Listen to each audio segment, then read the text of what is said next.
Alhamdulillahi Rabbil Alameen Wassalatu wassalamu ala rahmatil alamin wa ala alihi wa sahbihi ajma'in. Amma ba'd. Qala Allah Ta'ala fil Qur'an al-Karim wa tasimu bihablillahi jami'an. Sadaqallahu alim. Wa qala nabiyuna sallallahu alayhi wa sallam yadullahi ma'al jama'ati wa saraka rasul nabiyul karim. அன்பு நெறி மலர, அறிவுக்கலை ஒளிர, அறம் வளர, அருள் நிறைந்த தீன் வளர, உள்ளம் குளிர, உலக மக்கள் உயர்ந்து மெளிர, உத்தமஞான திருமலையில் சத்தியை சாட்டி திருநம்பியை சித்தமுட ஒன்றளித்த நித்திய இறைவனுக்கே புகழனைத்தும். சாதனையில் சோதனையில் வேதனையில் போதனையில் கொஞ்சமும் அஞ்சாமல், நெஞ்சுருடி குறையாமல், உள்ளம் தளராமல், உணர்ச்சி மங்காமல், தான் கொண்ட கொள்கையினை கடமையினை செயலாற்றி சீர்பெருக நேர்பெருக சிறந்த இஸ்லாத்தை இடம்பெருக உடற்பெருக என அழைத்த உத்தம திருத்தோட உயிர்க்கும் உயிரான உயிரை விட மேலான கண்மணி நாயகம் ரசூலுல்லாஹி ஸல்லல்லாஹு அலைஹி வஸல்லம் அவர்கள் மீதும் அவர்களை பின்பற்றக்கூடிய நாம் அனைவரும் மீதும் இறைவனின் சாந்தியும் சமாதானமும் குன்றாமல் குறையாமல் நின்று நிலவட்டுமாக. ஆமீன். நல்ல பயனுள்ள தகவல்களை சொல்வதற்கும் கேட்பதற்கும் அதன்படி நடப்பதற்கும் இறைவனை உதவி ஆட வைத்தவனாக ஆரம்பமாய் என் இறைவன் கடின சலாத்தினை தெரிவித்துக் கொள்கிறேன்.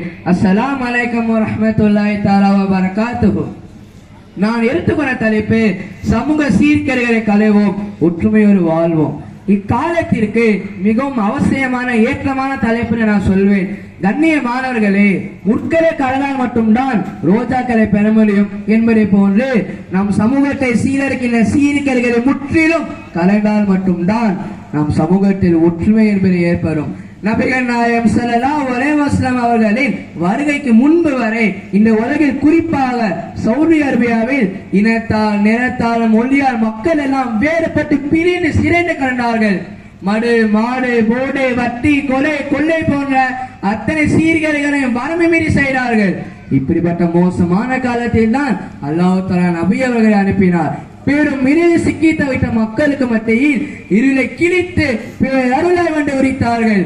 பிரிந்து சிறைந்து கண்ட மக்களிடம் நீங்கள் எல்லாம் ஒரு ஆண் பெண்ணில் பறைக்கப்பட்டவர்கள், உங்களுக்கு மத்தியில் அரபி அசுமை என்றோ உயர்ந்தவர் தாழ்ந்தவர் என்றோ பணக்கார ஏழை என்றோ வெள்ளை கருப்பர் என்றோ எந்த ஒரு வேறுபாடும் இல்லை. சமட்டவற்றையும் நம்ம காலைவன் ஒருவன், அவனுக்கு யாரு ஈடிணையும் இல்லை. நாம் எல்லாம் அடிமைகள். லா இலாஹ இல்லல்லாஹ் முஹம்மது ரசூலுல்லாஹ் என்ற ஏக துவக்கலிமையை போடிட்டு முஸ்லிம் என்ற அடையாளத்தை மீட்டெடுத்து ஒற்றுமையோடு ஓடனை நிற்க செய்தார்கள். ஆனால் இன்னைக்கு ஆசியாவின் 46 நாடுகள், ஆப்பிரிக்காவின் 30 நாடுகள், ஐரோப்பாவின் 4 நாடுகள், அமெரிக்காவில் 2 நாடுகள், ஆக மொத்தம் 82 இஸ்லாமிய நாடுகள் இருக்கிறது. இந்தியாவில் 17 விழுக்காடும் உலகளவில் கால் பௌதிக முஸ்லிம்கள் இருந்தும் அரசியல், அதிகாரம், அறிவியல், ராணுவம், ஆயுதம், பொருளாதார வளர்ச்சி இப்படி எல்லாவற்றிலும் குறிப்பிட்டு சொல்லும் இடத்தில் இஸ்லாமியர்களோ இஸ்லாமிய நாடுகளோ இல்லை. உலக அளவில் கால் பௌடி பிடிக்க நம்மால் ஏன் எதிலும் கால் ஒன்ற முடியும் என்று ஆராய்ந்து பார்த்தால் அன்றைக்கு சஹாபாக்கள் என்ற இறை நம்பிக்கையும் ஈமானும் நம்மிடம் இல்லை என்ற ஒரு உள்ளங்கமான காரணம் சொல்லப்பட்டாலும் வெளிப்படையான காரணம் என்னவென்றால் நம்மிடம் ஏற்பட்டு இருக்கும் பிரிவினைகளும் பிளவுகளும் சண்டை சச்சரவுகள் உட்போசல் தான். எதையெல்லாம் நபி ஸல்லல்லாஹு அலைஹி வஸல்லம் அவர்கள் சமூக சீர்கேடுகள் என்று அடையாளப்பட்டு கலைந்தார்களோ அவை அத்தனை இந்த சமூகம் மூழ்கி இருக்கிறது. நான் முதலில் சமூக சீர்கேடு எதனால் என்று சொல்ல வருகிறேன். நம்மிடத்தில் மார்க்கெட்டிங் அடிப்படை வாழ்வல் சம்பந்தமாக வறட்சி இருக்கிறது. ஒரு 20-25 ஆண்டுகளுக்கு முன்னால் இருந்த அல்லாஹ் ரசூலுடைய பயமோ மார்க்க பற்றோ இஸ்லாமிய முறைப்படி வாழ வேண்டும் என்கிற எண்ணங்களோ இப்போது தேய்ந்து போயிருக்கிறது. ஸ்பிரிச்சுவல் பாவர்ட்டின்னு சொல்வாங்க அல்லவா, அது அவனுக்கு இருக்கிறது, ஆன்மீக வறுமை. அதனால்தான் எல்லா சீர்கேடுக்கும் நம் சமுதாயம் தலை கொடுத்து ஒற்றுமையை சிதறிக்க இருக்கிறது. ஒற்றுமையின் அவசியம் பற்றி இறைவனையில்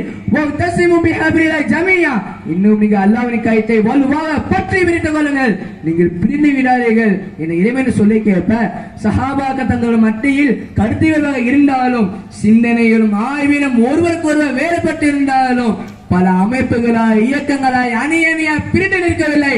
சில்லறை காசுகள் போல் சிதறிவிடவில்லை. மாறாக ஒருவருக்கு ஒருவர் விற்று கொடுத்து இணக்கமான முறையில் பத்ர் போன்ற எத்தனையோ போர்களில் எதிர் பல்லாயிரம் ஆயிரக்கணக்கான எதிரிகள் இருந்தோம். வெறும் சொற்ப நபர்களை கொண்டு உடலாலும் உள்ளத்தாலும் ஒற்றுமையோடு வெற்றி பெற்றார்கள். இறைவனின் கரம் ஒன்றுபட்ட கூட்டணி மீது என்ற நபிகளின் வாக்கையும் உண்மைப்படுத்தினார்கள். ஆனால் ஒன்றுபட்டால் உண்டு வாழ்வு, ஒற்றுமையே பலம், கூடி வாழ கோடி நன்மை. நான் என்ன சொன்னா உடல்கள் ஒட்டாரு, நாம் என்ன சொன்னா உடல்கள் ஒட்டும் என்றெல்லாம் பலமுறை சொல்வதோடு நிச்சயம் கொள்கிறோம். நம்மிடம் உண்மையான ஒற்றுமை இல்லை. அல்லாஹ்வை வைத்து, சிந்தனையை வைத்து, கொள்கையை வைத்து செய்கிற அவர்களை வைத்து பிரிவினை எல்லா வகையிலும் பின்னு சின்ன பணமாய் கிடைக்கிறோம். அதனால்தான் நம்ம எதையும் சாதிக்க முடியவில்லை, நமக்கான உரிமையை பெற்றுக்கொள்ள முடியவில்லை. நபிகள் நாயகம் ஸல்லல்லாஹு அலைஹி வஸல்லம் அவர்கள் அனுப்பப்பட்ட நோக்கமே மனிதனை சீர்களை கலைந்து அவர்களை உடலாலும் உள்ளத்தாலும் தூய்மைப்படுத்தினார் என்று குர்ஆனில் யுஸக்கிஹிம் என அல்லாஹ் கூறுகிறான். இந்த பணிக்கு அல்லாஹ் ஒரு பேர் என்ன தெரியுமா? தஸ்கியத். அன்பானவர்களே, இன்றைக்கு நாம் ஒன்றுபட்ட முன் மாறி சமூகமா மாறுவதற்கு அல்லாஹ் கூறும் இறுதி ஃபார்முலா தான் தஸ்கியத். நம்மில் ஒவ்வொருவரும் உடலான உள்ளத்தான தஸ்கியத் என்ற தூய்மைப்படுத்த கட்டாயத்தை இருக்கின்றோம்.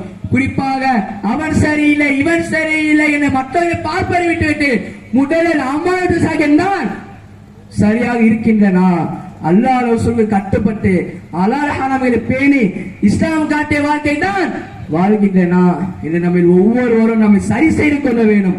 குர்ஆனும் ஹதீஸும் வெறும் வார்த்தைகள் அல்ல, நமக்கான வாழ்க்கை என்பதை உணர்ந்து வாழ வேண்டும். அன்பானவர்களே, ஒவ்வொரு காலத்தை விட அடுத்த காலங்கள் கெட்டுக்கொண்டேதான் இருக்கும். காலம் போக போக கெடும், ஆனால் நாம் கெடக்கூடாது. எழுத்தி அலநாசி ஜமானுன் அஸ்ஸாபிரு ஃபீஹி அலா தீனிஹி வல் காபில் அலா ஜம்ரி.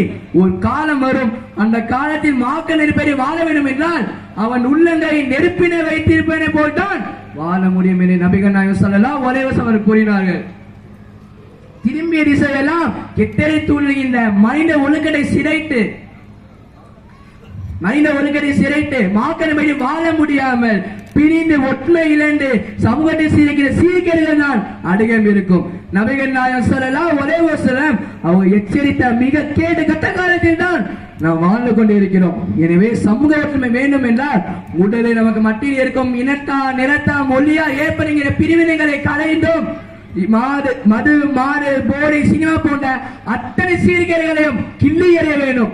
அப்படி செய்தோம் என்றால் நமக்கு மத்தியில் அன்பெனும் மலர் மறந்து சகோதரத்துவம் எங்க இணக்கம் உண்டாகி ஒற்றுமை தானாக ஏற்படும். எனவே நம் சமூகத்தை சீர்கேடுகளை களைவதற்கும் ஒற்றுமையோடு வாழ்வதற்கும் எல்லாம் அல்லாஹ் நமக்கு அருள் புரிவானாக. ஆமீன்.